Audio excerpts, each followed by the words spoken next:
नमस्कार। स्वागत है आपका द न्यूज लॉन्चर पर। मैं हूं अशोक वानखड़े, लेकर आया हूं एक विशेष कार्यक्रम। महीनों हो गए सर्वोच्च न्यायालय के मुख्य न्यायाधीश सूर्यकांत जी ने एक वकील पे गुस्से में बोलते हुए कह दिया था कि ये बेरोजगार जो है ये कॉकरोच जैसे हैं,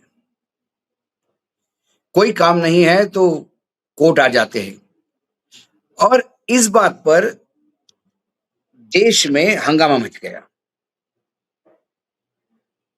पूरे देश में ही नहीं, विश्व में बेरोजगार और युवक, खासकर जेंजी ने इसे अपने ऊपर लिया। हालांकि उसके बाद लिपापोती करने का बहुत प्रयास किया, लेकिन वो तीर निकल चुका था कमान से। अब अभिजीत दीपके ने मजाक मजाक में कॉकरोच जनता पार्टी बना डाली।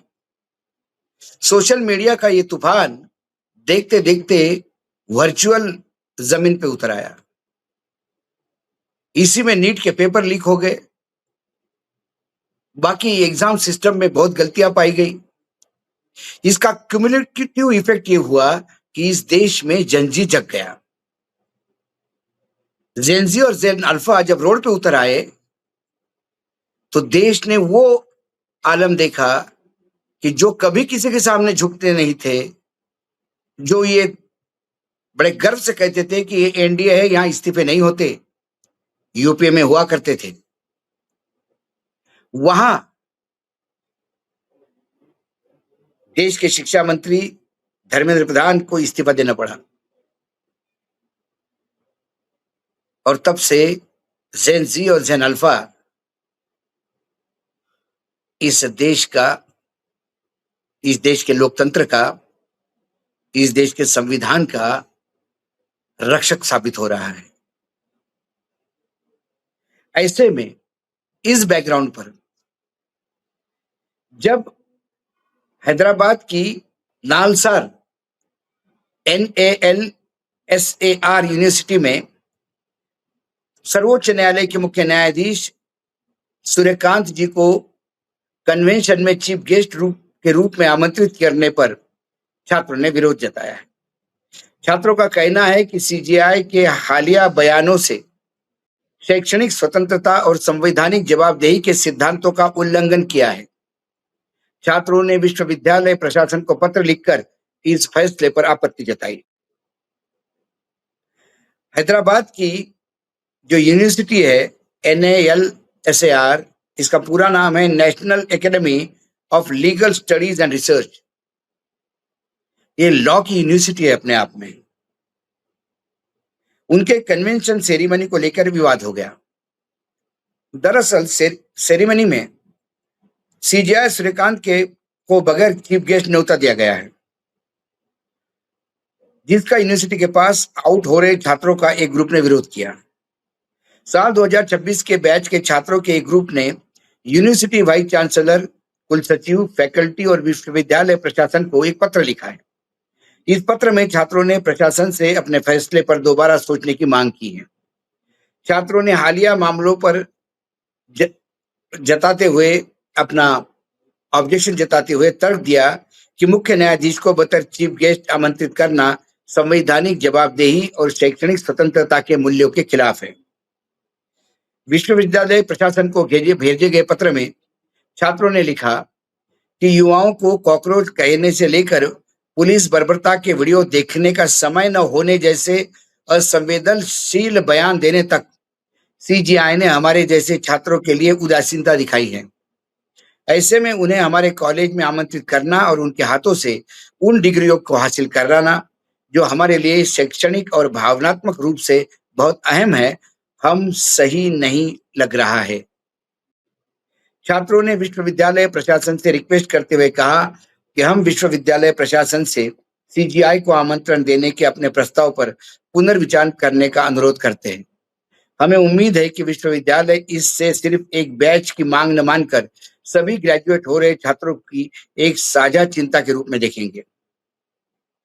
छात्रों के इस पत्र को सामने आने के बाद कानूनी हलकों में चर्चाएं तेज हो गई है। हालांकि इस मामले में नलसार विश्वविद्यालय प्रशासन की ओर से अब तक कोई प्रक्रिया सामने नहीं आई। अब बहुत गंभीर प्रश्न है। एक तो इस देश के बेरोजगार युवाओं को कॉकरोच बोलकर उन्होंने एक तूफान को जन्म दिया, एक सुनामी पैदा हुई। इस देश का बेरोजगार अपने किस्मत पे रो रहा था।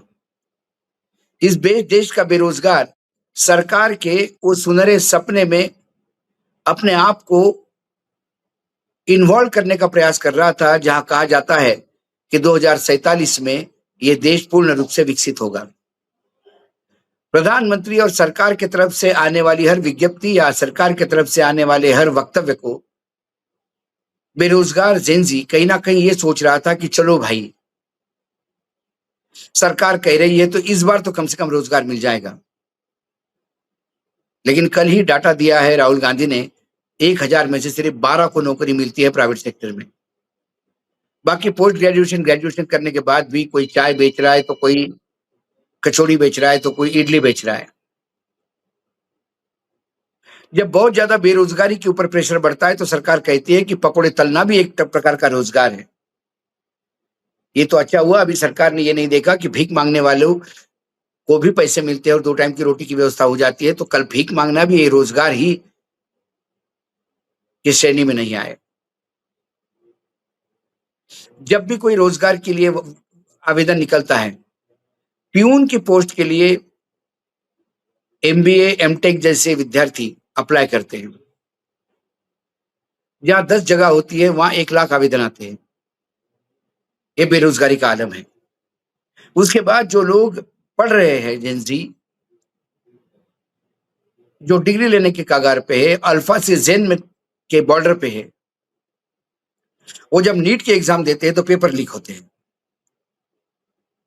पेपर लीक का भी सरकार का उदासीन रवैया कि जब भी पेपर लीक होता है तो सीबीआई की इंक्वायरी, कड़े कानून की बात होती है।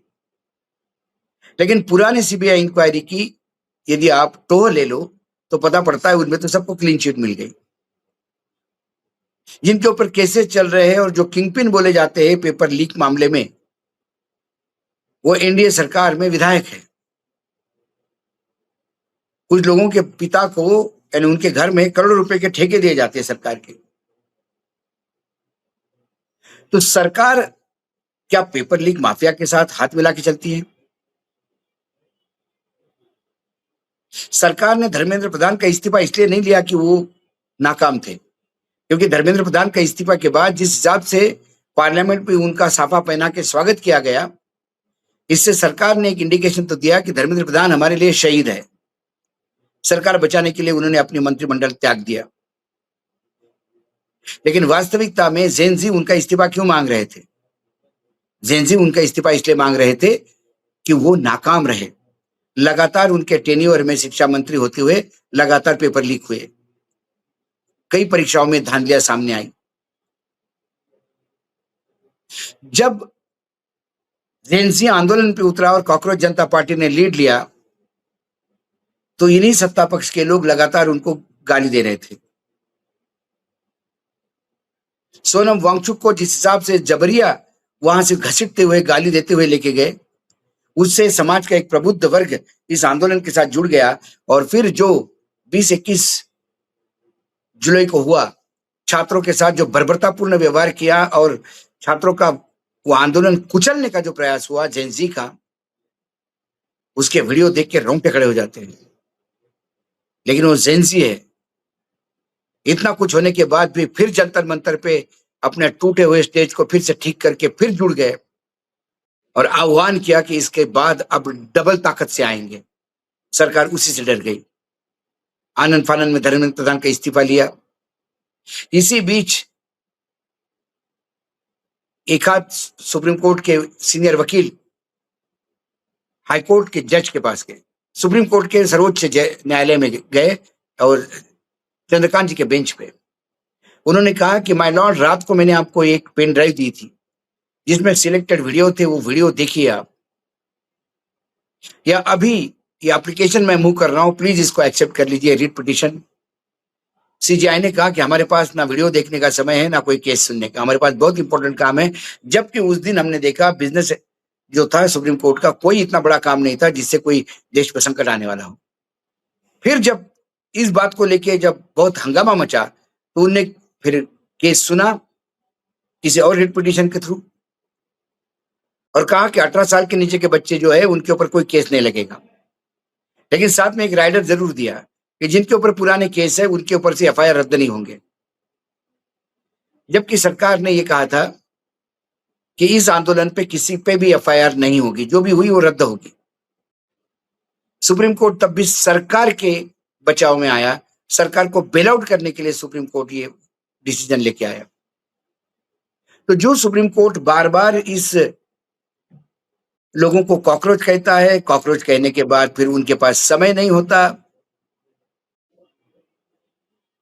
और संवैधानिक दायित्व कहां निभाता है। 27 लाख लोग बंगाल में वोटिंग से वंचित रहे, और सर्वोच्च न्यायालय ने कहा कि अगली बार वोट दे देना। 27 लाख लोग, जो हो सकता था कि चुनाव के नतीजे चेंज कर देता। लेकिन सर्वोच्च न्यायालय ने क्या बीजेपी के लिए रास्ता खोल दिया था। हाल ही में सुप्रीम कोर्ट के एक जज साहब की जो टिप्पणी थी कि अंग्रेजों के समय तो हमारे पुरखों ने गोलियां खाई और आप अंडों से डर गई है, ये बहुत ही घिनौना वक्तव्य था। महुआ मोइत्रा के एक पिटीशन पे सर वो टिप्पणी थी कोर्ट की। तो क्या सर्वोच्च न्यायालय अपना संविधान का कस्टोडियन होने का दायित्व निभा रहा है? क्या बागड़ खेत की रक्षा कर पा रहा है या खेत को खा रहा है? ऐसे में लॉ की डिग्री के लिए ही कन्वेंशन में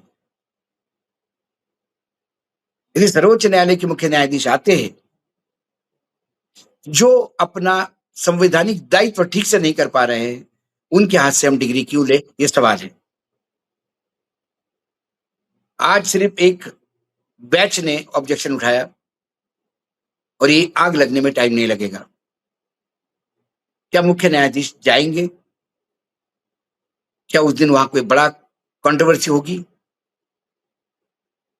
और मुख्य न्यायाधीश डरना तो नहीं चाहिए, क्योंकि हमारे पुरखों ने भी ऐसी लड़ाई लड़ी थी अंग्रेजों के खिलाफ। तो फिर आपको डर किस बात का? आप भी लड़िए, जैसे महुआ मोइत्रा को कहा आपने लड़ना चाहिए, आपको अंडे ले लेना चाहिए शरीर पे, क्योंकि पुरखों ने गोलियां दी थी अंग्रेजों की। तो आप भी थोड़ा सा प्रोटेस्ट झेलिए। कुल मिलाकर अब जेनजी खासकर महुआ मोइत्रा के बाद जो जेनजी के स्पोक्स पर्सन है, चीफ स्पोक्स पर्सन और अभिजीत दीप के संस्थापक ने सोशल मीडिया पे जो ट्वीट किया और जिस हिसाब से कटघरे में खड़ा कर दिया सर्वोच्च न्यायालय को, उसके बैकग्राउंड में हैदराबाद का ये इवेंट क्या एक फिर शक्ति प्रदर्शन का इवेंट होगा? लेकिन हैदराबाद तेलंगाना में सनद रहे, जहां बीजेपी के डबल इंजन की सरकार नहीं, कांग्रेस की सरकार है। आज इस शो में इतना ही, कल फिर आता हूं किसी विषय के साथ। तब तक के लिए नमस्कार, देखते रहिए न्यूज लॉन्च।